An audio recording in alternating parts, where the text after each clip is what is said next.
देखला तारा से गुरुजी बेटा के सूरतिया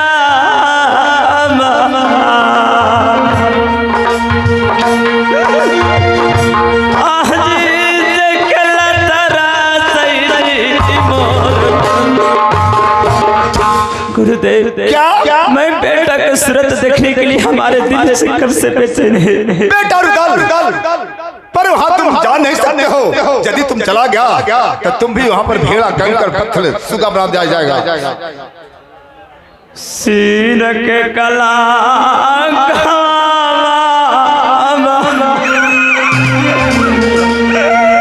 छोड़ दलाल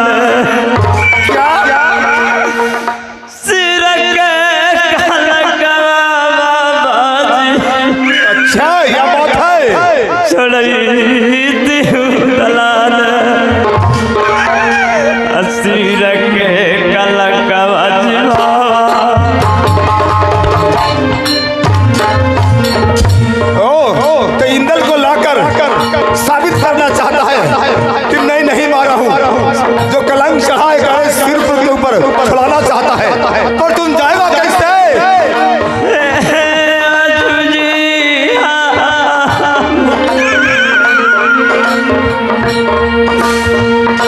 सिर के कलंकवा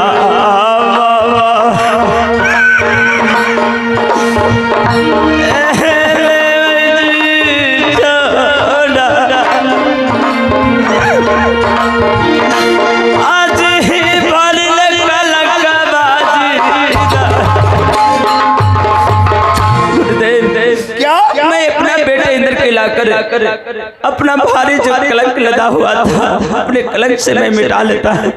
पर जाएगा कैसे? तुम भी भेड़ा बन जाएगा, सुगा बन जाएगा, कंकर पत्थर बन जाएगा। तो कोई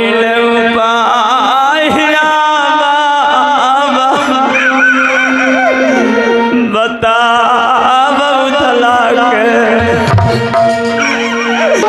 बेटा से लेकर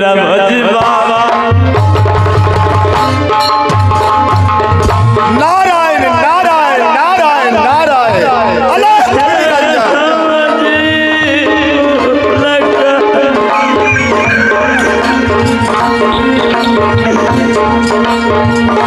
बेटा से करब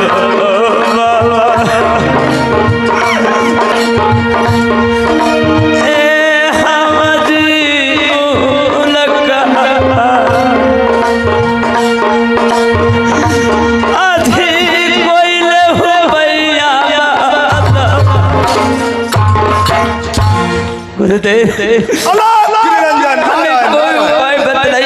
से मैं बेटा इधर को सूरत देख सकूं। ठीक है मैं समझ रहा हूँ तेरे भावना को। तेरे इंद्र के सिवा कुछ तुम्हें दिखाई नहीं दे रहा है, नहीं सुन रहा है। तो सुनो बेटे, बलक बुखार वो नगरी है। कोई भी पुरुष को वहाँ देखा जाता है तो उसे जादू से कंकर पत्थर बना लिया जाता है, सुगा भेड़ा। वहाँ सिर्फ साधु महात्मा जोगी फकीर का ही खिदमतगारी होता है, इज्जत प्रतिष्ठा होता है, उसे छुड़ा जाता है। वो लोग कहते हैं कि साधु महात्मा जोगी फकीर को क्या कोई चीज से लोभ है, उसे ही इज्जत होता है। जब भी तुम जा भी सकता है तो जोगी का भेष धारण करके बलक बुखारो जा सकता है, जोगी के भेष में जा सकते हो। गुरुजी आज जोगी के पुसकवा अचल नायक लवजगा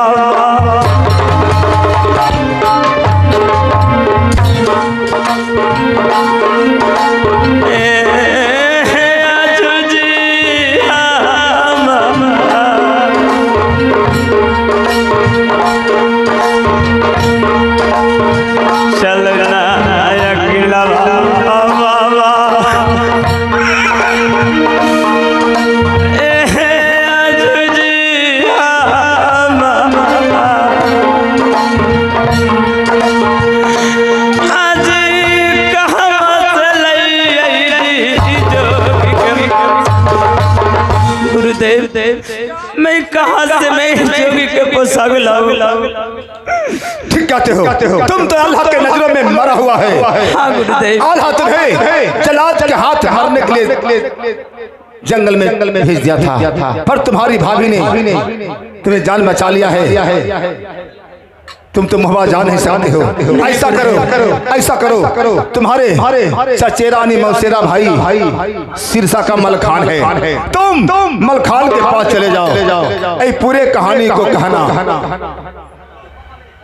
और कहना कि इंदल बलक बुखारों का राजा हरिनंदन सिंह की बेटी हरिद्वार मेला से चुरा कर रानी हरण करके ले गई है। उसे छुड़ाना है भैया। मुझे जोगी का पोशाक दीजिए, अवश्य दे देगा। और बलक बुखारो जाकर तुम इंदल को छुड़ा के ला सकता है, पर ऐसे नहीं। मेरे पास एक जादू का माला है, तुम्हें हर दम अपने हाथ में अपने पास रखना होगा, ताकि कोई जादूगरनी इस पृथ्वी का तुम पर वार करेगा, कोई प्रभाव नहीं तुम पर पड़ेगा। ठीक है गुरुदेव, हमें दीजिए। अवश्य मैं देता हूँ, क्योंकि मैं समझता हूँ तुम बलक बुखारे जाए नहीं मानेगा।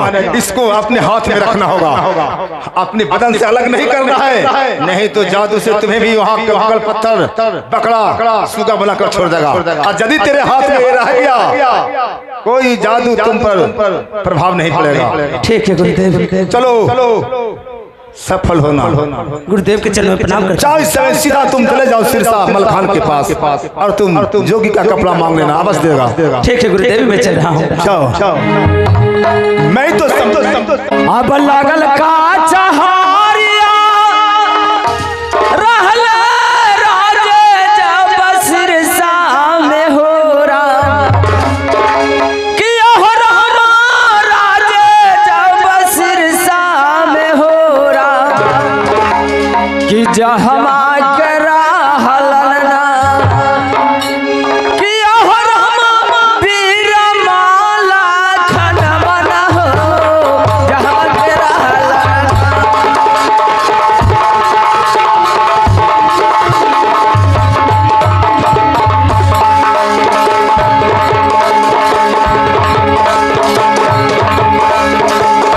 जालियों में भैले हो रुदल सिरसा भला गरिया में हो रहा, किया हो रहा सिरसा भला गरिया में हो रहा, किया हो रहा जहाँ कर रहलन वीरा मालखन। भाई आज भी चरणों में प्रणाम करता हूँ। कहो भाई बिरबल खान के पास भाई रुदल, एक तुम्हारी ऐसी दशा, सुनो भाई सुनला, अब रुदल हो बबुआ ने काहे सन भेसवा भाई बना के राज हो सिरसा में। भाई सुनलो दिलवा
के भेष। बताओ भाई कौन विपत पड़ा? एक दिन का समय है कि भारी मेला हरिद्वार में लगा। हमारे बेटे इंद्र का शौक हो गया कि मैं मेला में जाऊंगा और जाकर स्नान कर मुंडन कर राज मुहैया होगा। भैया ला सरदार विचार नहीं देते थे। मैंने जिद को माना, विचार हुक्म दिए, लेकिन उसी समय हमारे भैया ला सरदार जी ने शर्त मार लिए कि अगर किसी प्रकार का हमारे बेटे इंद्र का दिक्कत हो जाएगा तो तुम्हारे प्राण को बचने नहीं दूंगा। मैं मेला लेके आया, बेटा इंद्र मेला में खो गया। भैया जी मैं लौट के राज मुहैया गया। भैया कोड़े के मारने बहुत मारे, बामन बोझा खर्ची से तन पर टूट दिए, फिर भी हमारे भैया सरदार जी के मन नहीं भरा तो जलाद के हाथ धरा दिए। जलाद के हाथ धराने के लिए, मरने के लिए जंगल में लेके गया। किसी तरीका से मैंने प्राण को अपने बचाया। उसका बाद मैंने मन में सोचा कि मैं राज मुहैया लौट नहीं जाऊंगा जब तक अपने बेटे इंद्र को खोज नहीं लेता हूँ। इसलिए मैंने बाबा गुरु अमरनाथ के पास चल गया। वहाँ पे दिव्य दृष्टि से दिखाया तो मेरा बेटा इंद्र जीवित है। बेटा कहाँ है? तो बलक बोकारो हरिनंदन सिंह का पुत्री रानी प्रेमा ने हमारे बेटा इंद्र को मेला से सुगा बनाकर जादू से अपने नगरी लेके गया है। मैंने सोचा कि मैं अपने बेटे इंद्र के तेगा से जोर से मैं बेटा इंद्र को छुड़ाकर राज मुहैया लेकर आऊंगा, लेकिन नहीं, वहाँ जादू गली गली में बसता है। इसलिए हमारे गुरु अमरनाथ आदेश नहीं दिए कितने चले जाओ राज सिरसा जाकर जोगी के पोशाक मांगकर जोगी के भेष में तेने बलक बोकारोगढ़ में चल जाता है तो जोगी को हाँ बहुत इज्जत आने सम्मान मिलता है। इसीलिए मैंने आपके पास आया हूँ भैया जी कि हमें जोगी के पोशाक दीजिए ताकि मैंने अपने बेटे इंद्र को छुड़ाने के लिए मैं जा सकूं। इसलिए मैं पोशाक मांगने के लिए आई हूँ भैया जी। भाई रुदल जदी आला भैया जदी ऐसा आपको विचार और ये राज मुहैया से भगा दिया तो इस समय तुम राज सिरसा में रहो। तुम्हारा भाभी सोना के चलते तुम्हारा भाभी एक गजमोती है, ये राज सिरसा में सेवा करेगी। तुम राज सिरसा में रहो। और यदि ऐसा बात है तो सुनो भाई, मैं कहता हूँ जो सुनो, इस समय तुम मेरे पास आया है जोगी का भेष बनाने के लिए, ये जोगी के पोशाक लेने के लिए। हाँ भैया जी। तो क्या जोगी के पोशाक मैं तुम्हें दे दूंगा तो क्या बेटा इंद्र को छुड़ा करके तुम लेके चले आएगा? भैया जी जब मैं अपना बेटा इंद्र को छुड़ा के लेकर आऊंगा आपको हवाले कर दूंगा। आप जाकर राज मुहैया पहुंचा दीजिएगा। हमें आप जितना दिन मेरा मन रहेगा आपको यहाँ रहूंगा भैया जी। फिलहाल अभी आप हमें खाली जोगी के पोशाक हमें दे दीजिए। ठीक है भाई रुदल, इस समय मैं तुम्हें जोगी का पोशाक मैं देता हूँ। बाकी इस समय बल बोकारो से लौट करके राज सिरसा में तुमको आना है। ठीक है भैया जी, मैं जरूर लौटूंगा। ठीक है जाओ, मैं तुम्हें जोगी का मैं पोशाक देता हूँ और तुम लौट करके राज सिरसा में तुम मुझसे आकर के मिलना। ठीक है भैया जी, चलो प्रणाम। ठीक, खुश रहो, जाओ। अलख निरंजन नारायण नारायण नारायण। हेलो तेरा बहन के गुलगुलिया रे अब बेटा अब तोरे इंतजार में ही हो। कल ठक ठुक के ढेर सा चौले भगला। चले के मास्टर साहब।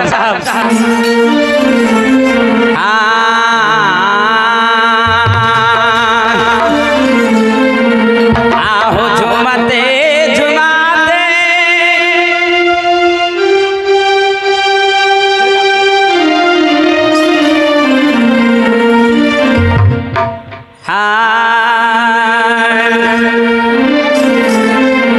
बगवते बजवते रामा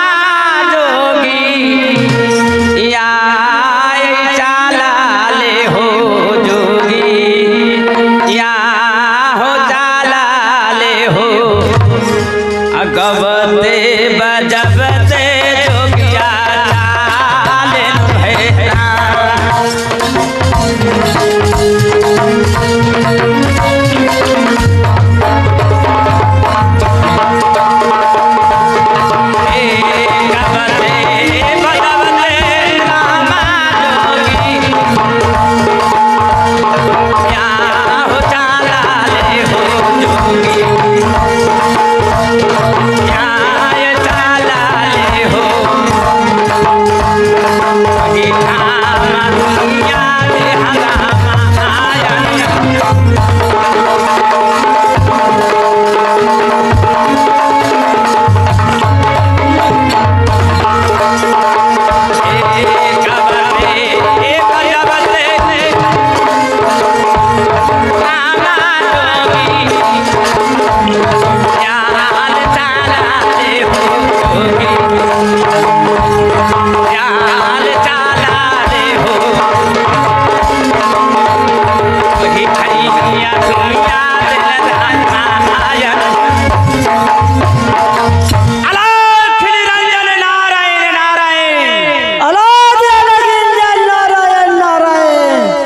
प्रणाम गुलगुलिया बाबा। अरे हमें तुम्हें गुलगुलिया नजर आता हूँ। तू बड़का साधु हो। साधु महात्मा हो। वही साधु दिन के सियार मारे वाला अब्बा से सांझ के साधु बन। अल्लाह की निरंजन नारायण नारायण। बचवा तुम्हें पता नहीं कि हमारे मुख में आग पानी बसता है। तोर मुंह में आग बस हो। हाँ एगो बीड़ी सुलगा दे तो वो आग पानी नहीं, मैं जो शराब दूंगा, जो शराब तुम्हें दूंगा जो हो जाएगा बहादुर। एक बात कही हो, झारखंड में और अलवा झारखंड से कहा बिहार में 15 साल से बंद है 200 ग्राम तक। राम राम लाख निरंजन नारायण नारायण। रे बचवा तुम ऐसे नहीं मानोगे, ऐसा नहीं मानोगे बेटा। तुम्हें अभी मैंने श्राप देता हूँ, वो श्राप नहीं, जो कहूँगा जो तुमको हो जाएगा। ये कहबू जो हो जीता है। हाँ तू कहू तो कि तोरा 25 गो बिया हो जीतो। अरे बचवा निरंजन नारायण जो हो जीतो तू कहा कि 25 गो बिया तोरा हो जीतो। तुम ऐसे नहीं मानेगा। ठीक है अभी तुमको हम पता चलाता हूँ।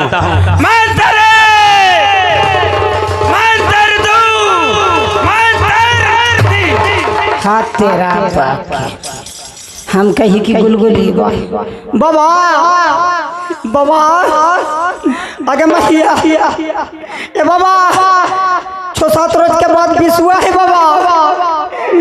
अरे मैया कैसे मुँह में देख देख के सतुआ खेबी बाबा। ए बाबा अरे मैया रनिया के मुँह में कैसे देखबी बाबा। अभी तो तेने कहा था कि गुलगुलिया बाबा है ना बाबा। गोर पर रहियो बाबा। एगो हाथवा काट ला लेकिन आँखिया दे। आओ से कहोगे अब ना बाबा ना कहोगे ना बाबा। ठीक है मानतर दो तेरा भाई प्रणाम बाबा। खुशी रहो। ए बाबा हम तो कहियो बाबा की कोई ठकबा नहीं जिया है। अच्छा ये मतलब नहीं, मैं साधु महात्मा हूँ। अच्छा मैं ही गली गली में घूमता हूँ, हर देश में जाता हूँ। हाँ बाबा। लेकिन ये बतलाओ ये कौन सी राज है? ये बलक बुखारो है बाबा। ये बलक बुखारो है। यहाँ के राजा का नाम हरिनंदन सिंह। हाँ बाबा। अच्छा आज मैंने भिक्षा मांगने के लिए बलक बुखारो में नगरी में आ गया हूँ। तो जाओ रंगमहल में जाकर किसी महारानी से कहकर हमें भिक्षा दिलाओ, ताकि मैं आगे और मैं दूसरे गांव में जाकर भिक्षा मांगू। कभी की बवाइल खिले उनका देह राम राम रे गंदा बात। ठीक है बचवा। कभी की बाबा एगो साधु लिखिना उनका देह हो भिक्षवा। हाँ ऐसे न कहो। जाके कहियो। ठीक है जाओ। मालकिनी जी हेलो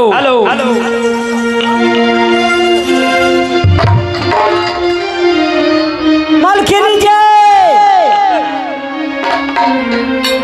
क्या हुआ दरबार? एक बाबा इलखिन है भिक्षा लेवेला, उनका जल्दी भिक्षा दे दो चल जी। ठीक है मैं दासी के बुलाती हूँ और अभी ओए दासी खुशी रहो। कोई द्वार पे बाबा आए हैं, जाके उन्हें भिक्षा दे दो। ठीक है महारानी। बाबा को प्रणाम कर। आनंद रहो बचिया। बाबा ई बड़ी झौरा खिन बाबा सुते घरी आंखें मुंह ना जाए जरा झोर फूंक देबो। अरे बच्चा अगर सुते जाते हैं तो आंख नहीं बनाएगा तक खोल के नींद इनको आई गिरा। सब रहो बाबा बचिया सुनिए बाबा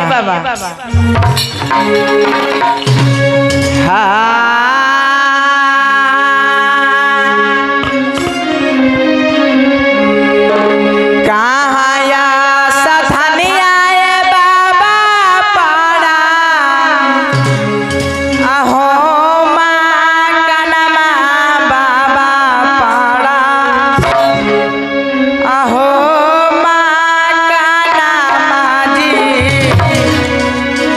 आकिया जा बना मामा तोहरा गुरुजी के राम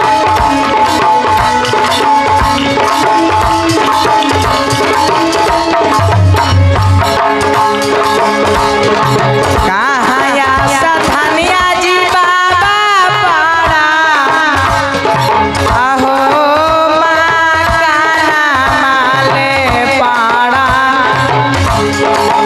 अहो माँ काना माजी आकिया जा बना मामा तोहरा गुरुज के बाबा बचिया बताएं कौन से नगर में मकान पड़ेला का तोहर गुरुजी के नाम रहेला का सुना सुनो सुनो सुनो बरमता जोगिया बचिया बहा ताल पालिया जी बहा ताल पालिया जी बाबा कहमा बतैयो घर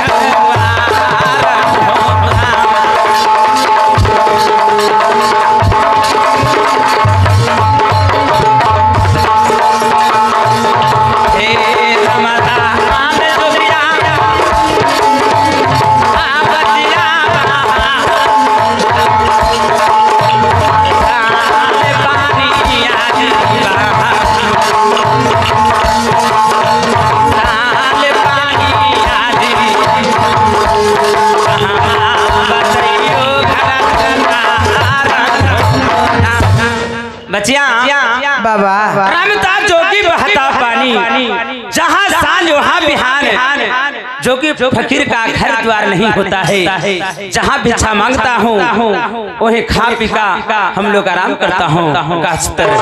हमें घर द्वार नहीं है। लेकिन सुनिए बाबा बचिया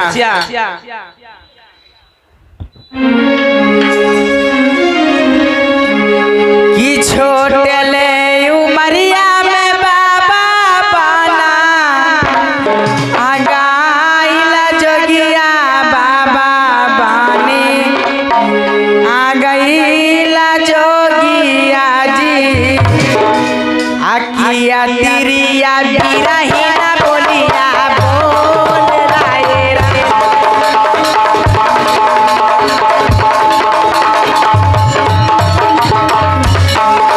छोटे छोटे उमरिया में बाबा पाना आगाइला जोगिया जी बाना आगाइला जोगिया जी आकिया तिरिया बिरहिना बोलिया बोल लाओ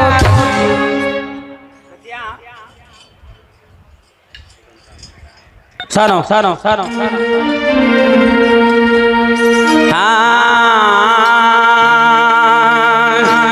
आर की समाज के लिए खान बचिया के हूँ ना मिटाई थान बचिया के हूँ ना मिटाबा थाना जी नहीं भी रही बेलिया बजिया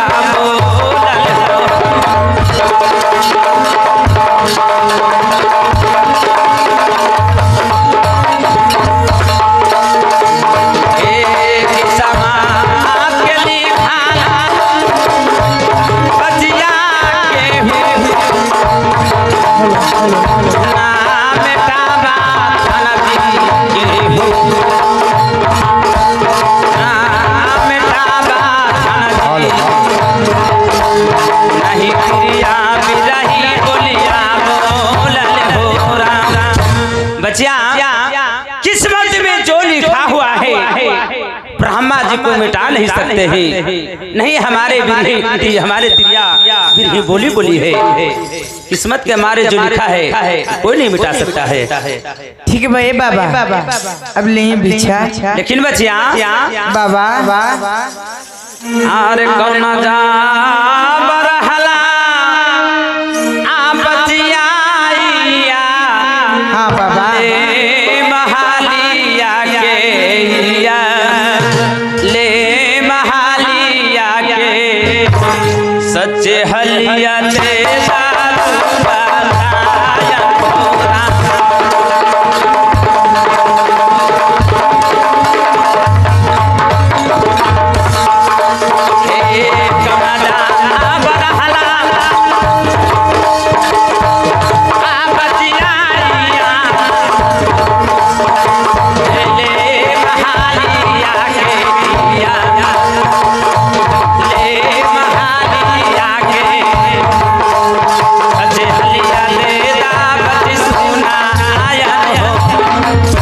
बचिया ये बतलाओ किस महल की तेली कौन हो, कौन लगती हो यानी कौन रहने वाली हो, हमें बतलाओ।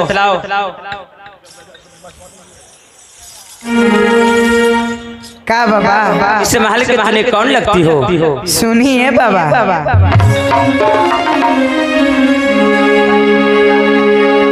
इयाले महलिया के बाबा रहा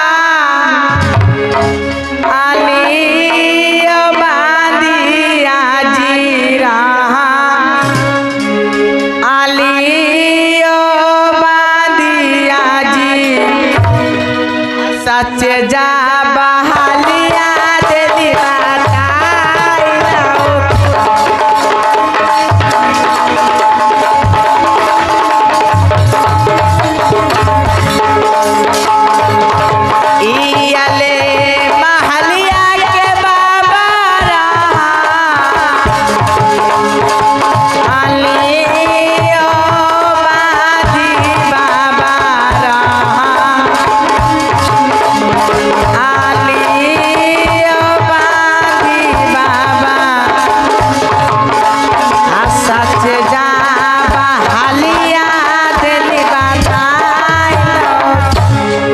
बाबा। बचिया मैं इस महल की बांधी हूँ बाबा। अच्छा इस महल के तेली बांधी यानी लौड़ी हो, साली भूसा करने वाली। हाँ बाबा, है ना? हाँ। राम राम राम राम। बचिया बाबा तुम्हारे हाथ से बिछा ना लूंगा। क्या बाबा? क्यों ले लूंगा? तुम्हारे हाथ ना पाक है, झूठा कुठा बेचने वाली, सानी पानी करने वाली तुम हो, जिन्हें हाथ से मैं भिक्षा नहीं लेता हूँ। जाओ रंग महल में जाकर अपने रानी से कहकर हमें भिक्षा दिलाओ, तुमसे हाथ से भिक्षा नहीं लूंगा। लेकिन सुनिए बाबा कि केतना जोगी आइला नजी बाबा केता अनाल गाइला नजी केता अनाल गाइला नजी आ कोई नाही ऐसा ना बतिया बोल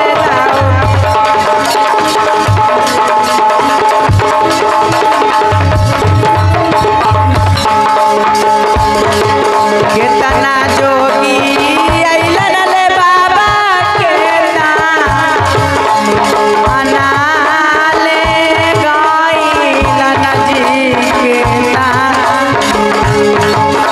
अनाले गाइलन जी आ कोई नाही ऐसा ना बोलिया बोलला बाबा। बचिया कितना जोगी आया बाबा, कितना जोगी गया बाबा, लेकिन कोई नहीं ऐसी बात बोलने बाबा। मैं ठीक कहता हूँ, तेली झूठा कुठा बेचने वाली, सानी पानी करने वाली हो, जिन्हें हाथ से ये जोगी बाबा कभी पीछा नहीं लेता है।